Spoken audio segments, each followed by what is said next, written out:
Hosadiganta digital ವಾಹಿನಿಯ ಎಲ್ಲ ವೀಕ್ಷಕರಿಗೆ ವಿಶ್ವಾವಸು ಸಂವತ್ಸರದ ಯುಗಾದಿ ಹಬ್ಬದ ಹಾರ್ದಿಕ ಶುಭಾಶಯಗಳು. ನಮ್ಮ digital partners Shakti silk route, unity building, JC ರಸ್ತೆ, ಬೆಂಗಳೂರು. ಮನೆಯಲ್ಲಿ ಕುಳಿತು ಬ್ರಾಹ್ಮಣ ವಧುವರ ಮಿಶ್ರಣಿ ಮಾಡಲು ಒಂದು ಸುವರ್ಣಾವಕಾಶ. ಸಂಪರ್ಕಿಸಿ ಅನುರಾಗ ಮ್ಯಾಟ್ರಿಮೋನಿ.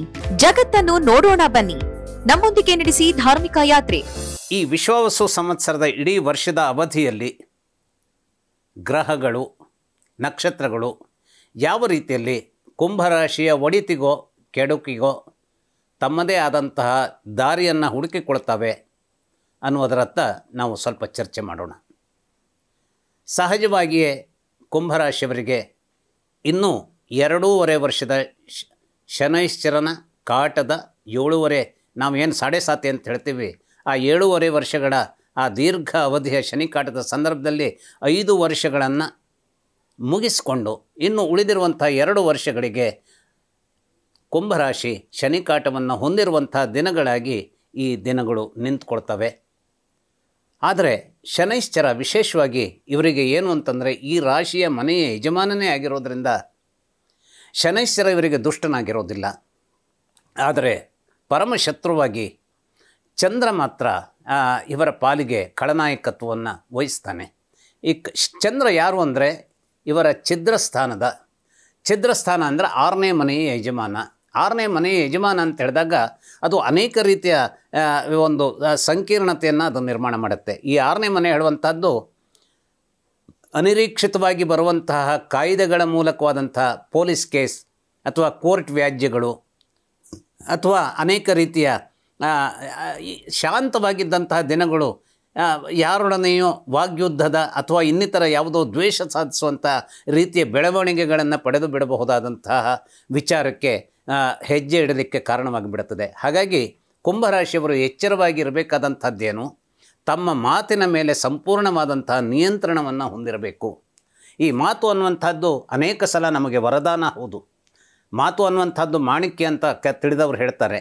ಆದರೆ ಮಾತು ಬೆಳ್ಳಿ, ಮೌನ ಬಂಗಾರ ಅನ್ನುವಂಥದ್ದು ನಮ್ಮ ನಡುವಿನ ಜನರ ಮಾತಾಗಿ ಅಥವಾ ಒಂದು ಗಾದೆಯಾಗಿ ಅದು ನಿಂತ್ಕೊಂಡಿದೆ. ಹಾಗಾಗಿ ಯಾವ ಸಂದರ್ಭದಲ್ಲಿ ಮಾತು ಬೆಳ್ಳಿಯಾಗ್ತದೋ ಆಗ ಬಂಗಾರವಾದಂಥ ಮೌನವನ್ನು ಧರಿಸುವುದರ ಮೂಲಕವಾಗಿ ನಮ್ಮ ಸಂದರ್ಭದ ವರ್ತಮಾನವನ್ನು ಗೆಲ್ಲುವಂತಹ ರೀತಿಗೆ ಈ ಕುಂಭರಾಶಿಯವರು ಮುನ್ನುಗ್ಗಬೇಕು. ಕುಂಭರಾಶಿಯವರಿಗೆ ಈ ವರ್ಷದ ಒಂದು ಸಮಾಧಾನಕರವಾದಂಥ ಅಂಶ ಏನು ಅಂತಂದರೆ, ಒದಗಿ ಬರುತ್ತಿರುವಂತಹ ಒಂದು ಏನು ಇವತ್ತು ನಾವು ಗುರುಬಲ ಅಂತೇನು ಹೇಳ್ತೀವಿ. ಯಾಕೆಂದರೆ ಮಿಥುನ ರಾಶಿಗೆ ಪ್ರವೇಶಿಸ್ತಾ ಇರುವಂತಹ ಮೇ ಮಧ್ಯಭಾಗದಿಂದ ಮಿಥುನ ರಾಶಿಗೆ ಗುರುವಿನ ಪ್ರವೇಶ ಆಗುತ್ತೆ.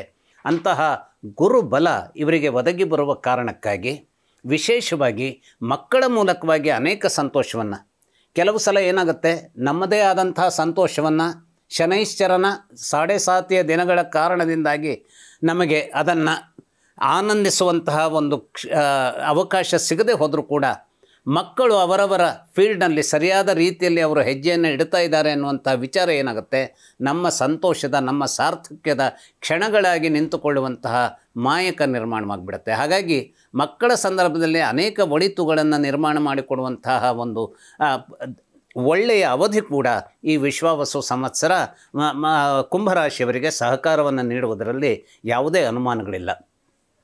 ಆದರೆ ಒಂದನ್ನು ಇವರು ಎಚ್ಚರದಿಂದ ನಿರ್ವಹಿಸಬೇಕಾದದ್ದು. ಯಾಕೆಂತಂದರೆ ಈ ಒಂದು ಶನಿಕಾಟದ ಕೊನೆಯ 2.5 ವರ್ಷಗಳು, ಈ ಏನು 7.5 ದಿನಗಳ ಕೊನೆಯ 2.5 ವರ್ಷಗಳ ಅವಧಿ ಇವರಿಗೆ ಇದ್ದಿರೋದರಿಂದ, ಹಾಗೂ ಮೇ ಮಧ್ಯಭಾಗದಿಂದ ಬಹಳ ಘಾತಕನಾಗಿರುವಂತಹ ರಾಹು ಇವರ ಕುಂಭರಾಶಿಯನ್ನೇ ಪ್ರವೇಶಿಸುವವನಾಗಿರೋದ್ರಿಂದ ಏನಾಗುತ್ತೆ ಅಂತಂದರೆ, ಆರೋಗ್ಯದ ವಿಚಾರದಲ್ಲಿ ಬಹಳಷ್ಟು ಎಚ್ಚರವನ್ನು ಇಟ್ಟುಕೊಳ್ಳಬೇಕಾದಂತಹ ಕಾಲವೂ ಕೂಡ ಇದಾಗಿದೆ. ಅಷ್ಟೇ ಅಲ್ಲ, ಆರೋಗ್ಯದ ವಿಚಾರದಲ್ಲಿ ಯಾವುದೇ ತೊಂದರೆಗಳು ಎದುರಾಗದೇ ಹೋದರೂ ಆರೋಗ್ಯದ ವಿಚಾರದಲ್ಲಿ ಇವರಿಗೆ ತೊಂದರೆಯನ್ನು ಕೊಡುವಂಥವನು ಯಾರು ಅಂತಂದರೆ, ವಿಶೇಷವಾಗಿ ಅವನು ಬುಧನಾಗಿರ್ತಾನೆ. ಆದರೆ ಬುಧ ಇನ್ಸಿಡೆಂಟಲ್ಲಿ ಏನಾಗಿದ್ದಾನೆ, ಈ ರಾಶಿಯವರಿಗೆ ಒಳ್ಳೆಯವನಾಗಿರೋದ್ರಿಂದ ಆರೋಗ್ಯದ ವಿಚಾರದಲ್ಲಿ ಬುಧನ ತೊಂದರೆ ಬರೋದಿಲ್ಲ.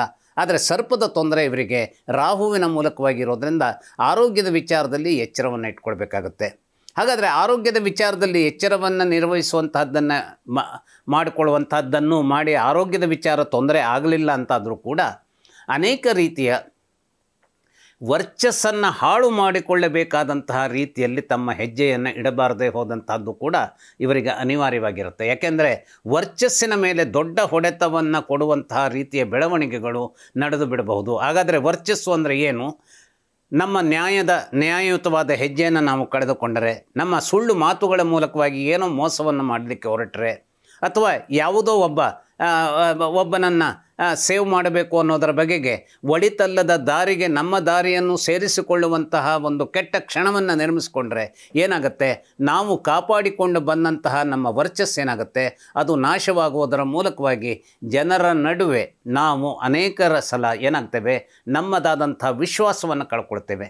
ನಾವಿವತ್ತು ಚಲಾವಣೆಯಲ್ಲಿದ್ದಂಥ ನಾಣ್ಯಗಳು ಹೇಗೆ ನಮ್ಮ ವ್ಯವಹಾರಕ್ಕಾಗಿನ ಒಂದು ಆಧಾರ ಸ್ತಂಭವಾಗಿ ನಿಲ್ತದೋ, ಹಾಗೆ ನಮ್ಮ ಫೇಸ್ ವ್ಯಾಲ್ಯೂ ಏನಿದೆ, ನಮ್ಮದಾದಂತಹ ಒಂದು ಸದ್ಗುಣಗಳು, ನಮ್ಮ ವರ್ಚಸ್ಸೇನಿರುತ್ತೆ, ಅದು ಸಮಾಜದಲ್ಲಿ ನಮಗೆ ಬೇಕಾದಂತಹ ಒಂದು ಗೌರವವನ್ನು, ಒಂದಷ್ಟು ಪ್ರಶಂಸೆಗಳನ್ನು ತಂದು ಕೊಡುವಂಥದ್ದಕ್ಕೆ ಅದು ದಾರಿ ಮಾಡಿಕೊಡುತ್ತೆ.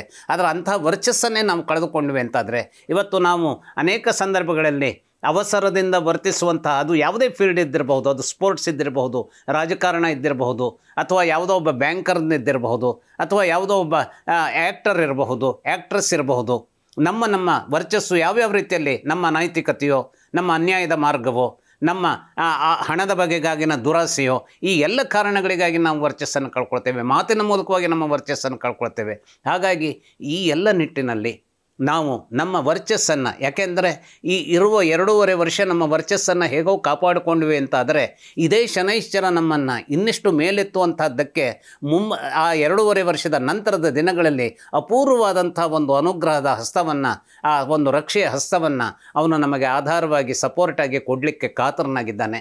ಯಾಕೆಂತಂದರೆ ಈ ಒಂದು ಕುಂಭರಾಶಿಯವರ ದಿವ್ಯವಾದಂತಹ ಒಂದು ಸಂದರ್ಭ ಏನು ಅಂತಂದರೆ, ಈ ಮನೆಯ ಯಜಮಾನನೇ ಶನೈಶ್ಚರನಾಗಿರೋದ್ರಿಂದ ಶನೈಶ್ಚರ ಎಲ್ಲ ರೀತಿಯಲ್ಲಿಯೂ ತಾಯಿತನದ ಒಂದು ಪೂರ್ಣ ಬಿಂದುವಾಗಿ, ಪೂರ್ಣ ಒಂದು ಅಮೃತದ ಕಲಶವಾಗಿ ಇವರ ಪಾಲಿಗೆ ಹೊಳೆಯುವಂಥ ಚಿನ್ನದ ಭಾಗವಾಗಿದ್ದಾನೆ. ಆದರೆ ಕಾಲದ ಸಂದರ್ಭದಲ್ಲಿ ಈ ಶನಿಕಾಟದ ದಿನಗಳು ಚಂದ್ರನ ಜೊತೆಗಿನ ಸಂಘರ್ಷದ ಕಾರಣಕ್ಕಾಗಿ ಒಂದಿಷ್ಟು ಧಾರಾಳವಾದಂಥ ಕಪ್ಪು ಅಥವಾ ಕತ್ತಲು ನಿರ್ಮಾಣವಾಗಿರಬಹುದು.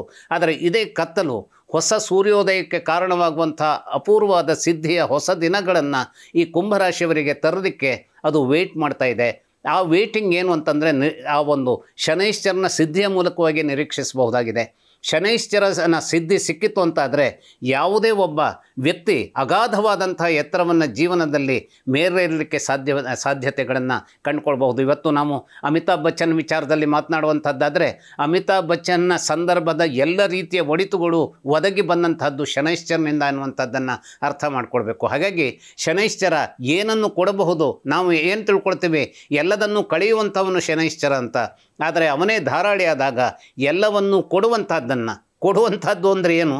ಯಾವುದನ್ನು ಇತರ ಗ್ರಹಗಳು ಕೊಡಲಿಕ್ಕೆ ಸಾಧ್ಯವಿಲ್ಲವೋ ಅಂಥ ಅಪೂರ್ವವಾದಂಥ ವಿಚಾರಗಳನ್ನು ಒದಗಿಸಿ ಕೊಡೋದಕ್ಕೆ, ಅಂದರೆ ನಮ್ಮನ್ನು ಸಮಾಜದಲ್ಲಿ ಎತ್ತಿ ನಿಲ್ಲಿಸೋದಕ್ಕೆ ಆಧಾರನಾಗುವಂತಹ ಒಬ್ಬ ಪರಮ ಕರುಣಾಮಯಿಯಾದಂತಹ ಶಕ್ತಿಯಾಗಿ ಶನೈಶ್ಚರ ನಿಂತ್ಕೊಳ್ತಾನೆ. ಹಾಗಾಗಿ ಸ್ವಲ್ಪ ತಾಳ್ಮೆಯಿಂದ ಎದುರಿಸಬೇಕಾದಂತಹ ಈ ಒಂದು ದಾರುಣತೆಯ ದಿನಗಳನ್ನು ಕುಂಭರಾಶಿಯವರು ಎದುರಿಸ್ತೇನೆ ಅನ್ನುವಂಥ ಸಂಕಲ್ಪಕ್ಕೆ ಬದ್ಧರಾದರೆ, ಹಾಗೂ ತಮ್ಮ ವರ್ಚಸ್ಸನ್ನು ಕಾಪಾಡಿಕೊಳ್ಳುವುದರಲ್ಲಿ ಸಕ್ಸಸ್ಸನ್ನು ಪಡೆದರೆ, ಮುಂದಿನ ದಿನಗಳಲ್ಲಿ ಖಂಡಿತವಾಗಿ ಒಳಿತುಗಳನ್ನು ನಿರೀಕ್ಷಿಸಲಿಕ್ಕೆ ಇವರಿಗೆ ಅವಕಾಶವಾಗುತ್ತೆ.